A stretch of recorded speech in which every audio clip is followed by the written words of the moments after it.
Now I'm going to move on from here into something also that is very important. Now, having presented to these people what God requires, He's going to show them now how far they've fallen short of it.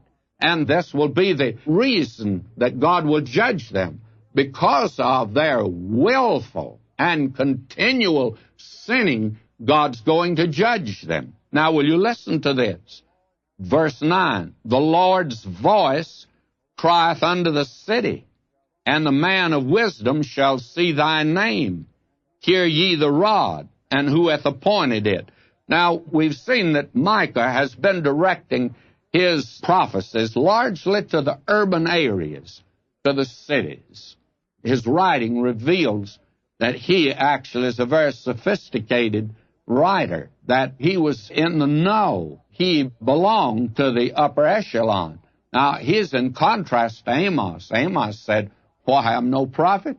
Why, I'm just a gatherer of sycamore fruit. I'm a farmhand. I'm a country boy. I've just come to town. I'm wearing yellow shoes. But he happened to be God's man also. But Micah now is different. And you notice he is crying to the city. The Lord's voice crieth unto the city, and the man of wisdom shall see thy name. Hear ye the rod, and who hath appointed it? Now the rod is for judgment.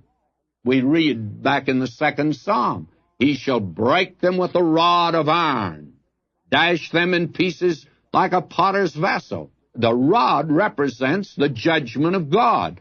Now that judgment is coming upon this nation. And the man of wisdom, that is, the man in that day who believed God, who would listen, would recognize that judgment was coming upon the nation, and he would act accordingly, that the voice of God is lifted, and he speaks forth in judgment, and the man is a wise man who sees the dealings of God that will reveal his righteous character, as well as the fact that he is long-suffering, and he's patient, and he pardons iniquity, but also that he punishes. And that rod is the authority and the badge of that authority, that he is the judge who will judge.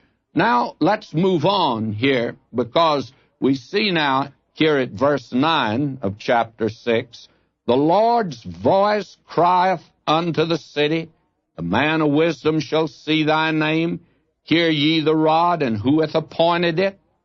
Are there yet the treasures of wickedness in the house of the wicked, and the scant measure that is abominable?